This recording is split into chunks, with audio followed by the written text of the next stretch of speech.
Hi, in today's video on the channel 123 What Can You See? We're going to be talking about the good symbols for the Gypsy, and we're going to be talking about keeping your things in other places than your own flat. So that's yet another section from my book entitled Piglet. So if that's something for you, stay tuned and off we go. So I think the good, positive symbols for the gypsy are the lizard, the bat, possibly a mauve. So the lizard is uh, something that I have read about in Jerzy Ficowski's book, and same as with bat. And I have seen actually one of my students who would show me a lizard on during online lessons, and I think he was pretty happy about it. Therefore, I think yeah, it's highly possible that they believe a lizard brings a good luck. And same as with bats. When they see a bat, then that's an indicator of a good luck. And when it comes to moths, one of the girls working, well, I would say one of the occultists working with me at McDonald's, had a moth. And the other one, Jan, I was wondering if she should get a tattoo of a moth. So she would ask what a moth symbolizes. And yet, from Stephen, the native speaker, I have learned that this symbolizes the nocturnal change. And there's something about moths and the light because they, this is how they act around light, around lamps. So I have yet one another actually friend who's got, yeah, she's got a tattoo of the moth because I remember I thought it was a butterfly, and she's like, no shit, it's a moth. um, and I would have to tell you here that the Gypsy also use sigils. So from Ivy Dale Cuties or Hearth Witch, you can learn that sigils are, kind of code writing when you choose some letters and you build some code and you try to put it in a nice composition and you add some picture to it too. So when I lived in Gothamara Street in Tarnów, and when I was renting a flat, sharing a flat with three three other women and one boy, then, in the bathroom, there was something that I wrote in the book that looked like a caterpillar. So it was basically cut out of paper, stuck to the wall. It was really tiny, green. The carved paper was used. So someone put attention to think it over, and it looked like as if it was just something dirty on the wall. But when you looked closer at it, then it actually depicted, I used to think it was a caterpillar, but now I think knowing better where the story of worms come from, that I link with Louis Bemelman's and Madeleine's books, then I think this caterpillar was actually a worm. It had big eyes, it was olive green, and yeah, and it was placed next to the mirror. So I believe it was a sigil. It was, some sign, some, and I think the same thing we see in the design all around us. Those are sigils, basically. Yeah, and I have to tell you about one manifesting technique. So from David Snyder, I have learned about, writing and, writing your mantra, writing the sentence that you want to become the true for you. And, you put some effort into it because you actually, yeah, you actually have to use your attention, you have to use your hand, and it becomes physical. It comes out as this physical piece of work on your part, right? So we were asked, so when I was a student of graphic and design, so we were asked in one class to choose a quote from the book and write it on the tracing paper. And we were asked to, use a bamboo pen. That's not precisely a bamboo pen, but that's already a different type of a pen. And a bamboo pan is made of wood, and we would use ink, and we would use this tracing paper. And the quote I chose was the most stupid quote I could ever choose, and it was from Kempinski's book entitled Schizophrenia. The book was actually, outdated in terms of terminology it used, because it classified autism as mental disease, which is wrong. And rewrote the I rewrote the quote from the book that will go like more or less, that everything is connected and related to a sick person, and when a taxi stop, then that is related to a sick person too. So it's like, everything that's going on in the world is connected with the person. That was the definition, of madness. And the thing about it is that, if you write it once, you write it twice, that's not the big deal. It doesn't mean something can manifest just when you think it once, twice, three times accidentally, or just because you wrote it twice, right? But I was actually writing it very several times. I lived with Magda, Akasha, and yet another Magda in Krakow, and I just remember it that Magda was staring at me with a smile, like, just a different type of smile, that, eyes up in a smile. And yeah. Mm.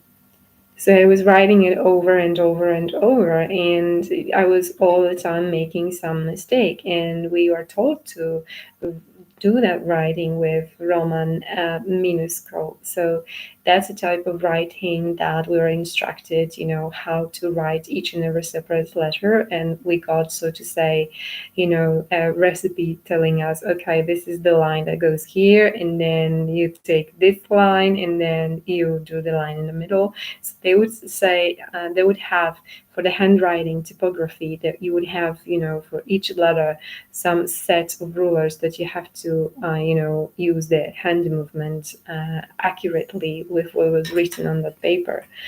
Um, I don't know if that type of, Roman minuscule can, somehow enhance the process of manifestation, but it is one of the techniques of manifestation. And the more you do it, the more energy you put into, manifesting it. But the thing is, whenever I made a mistake, then those tracing papers would go to the bin, and even my teacher was like, but no, you should do it again. And then she looked on the left, and I think she has seen finally how many times I have actually written it. That was a lot. So, yeah, I think that type of writing is something to learn more about, I guess. And as this line from Kempinski's book entitled Schizophrenia would go about referred taxis. So in Holland, it started with, taxiing coming and having no inscription taxi on it. So I was wondering, if should I take that taxi or shouldn't I? And then, in Holland, people, two taxi drivers promised me a room accommodation, but, well, they left me the last minute with nothing. And in drive-through, I got back from Holland to Poland, and I worked at McDonald's. And in drive-through, I would have taxi drivers coming over or coming back 12 at night, in the middle of the night from a night shift. Then I would, go past taxis in a place where I wouldn't expect in time to have taxi drivers. But okay, it was, usually Friday, Saturday, Sunday. So, but still, I wouldn't expect to see taxi um, in this town, in this street. But I wanted to tell you also about things left else place. So Well, there was a lot of production in terms of writing and creating diaries, and also a lot of practice in terms of drawing, right? Because I didn't know what I wanted to do, and yeah, wanted to be an artist for some time. So, um, when I was seeing Przemek, then we used to go to Carpe Diem, and there was Annie, the gypsy, and there was Dorota.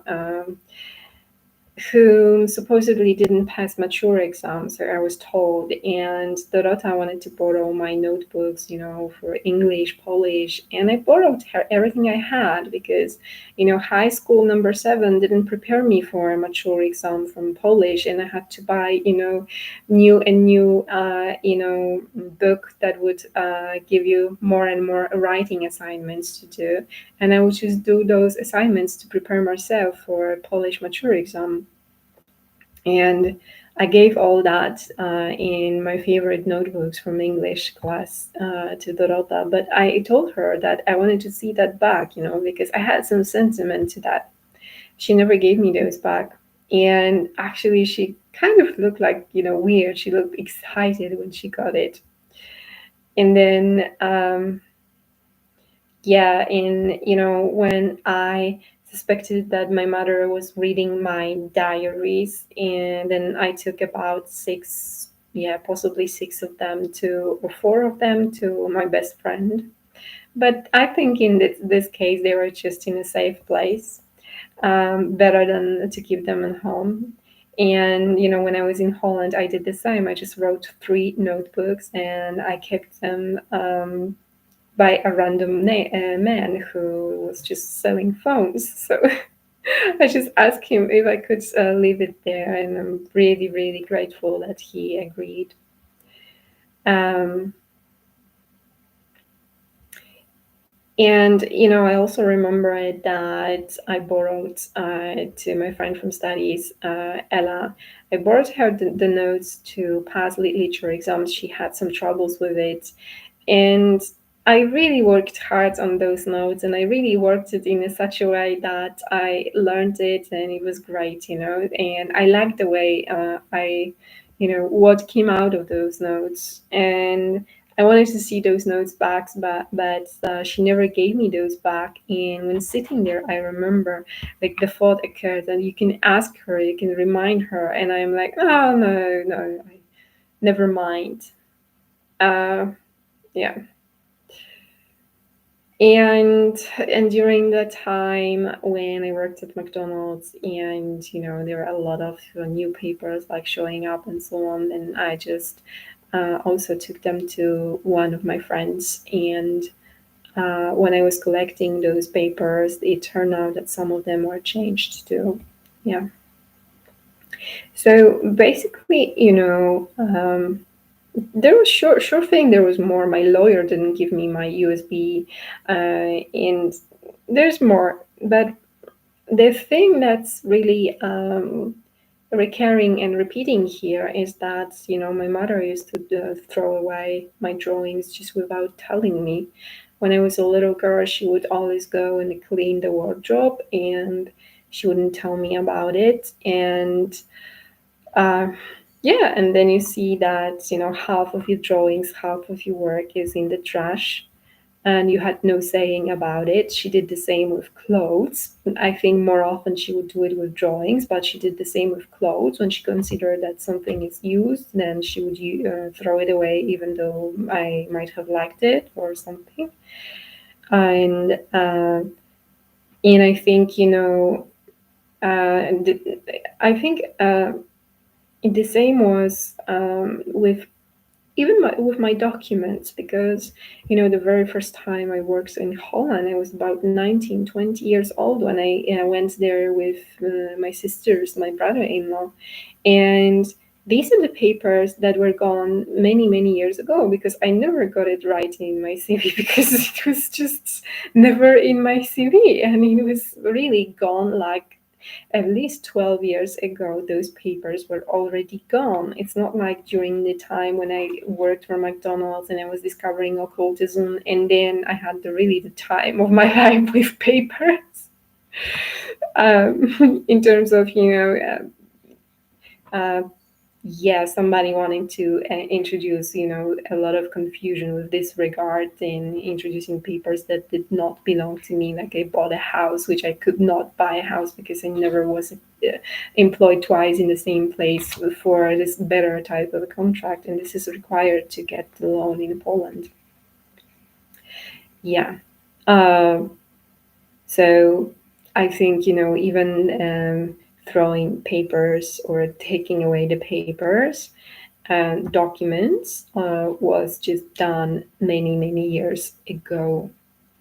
It wasn't just done when I worked at McDonald's. And I also noticed that, there were some things like a mixer I got for Holy Communion, and it just happened. I never learned like truly to cook.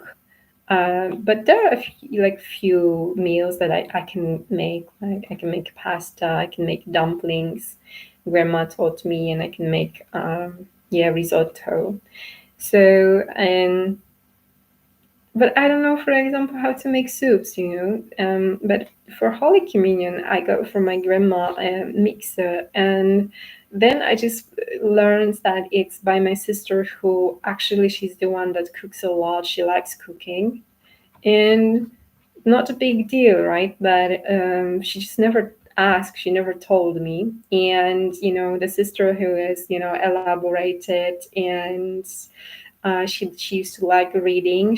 I found that when visiting her, that she's got my dictionary, English dictionary, and she's got my Polish dictionary that's explaining Polish words, and I got it from some contest. um, and then with my brother, I'm not sure, but I just know that he's got a flower that he had a flower that I really liked. Um, I used to like lilac, a type of a flower that you find in the forest, and he had a similar type of a flower, but a pot flower. So I would say, a dictionary that goes to a woman that loves reading and has got a career is probably not an accidental thing, yeah. And a mixer that is goes to a woman that loves cooking doesn't seem to be either an accidental thing. So there is a lot of symbolism when it comes to the actions of the gypsy. So thanks for watching, and talk to you soon.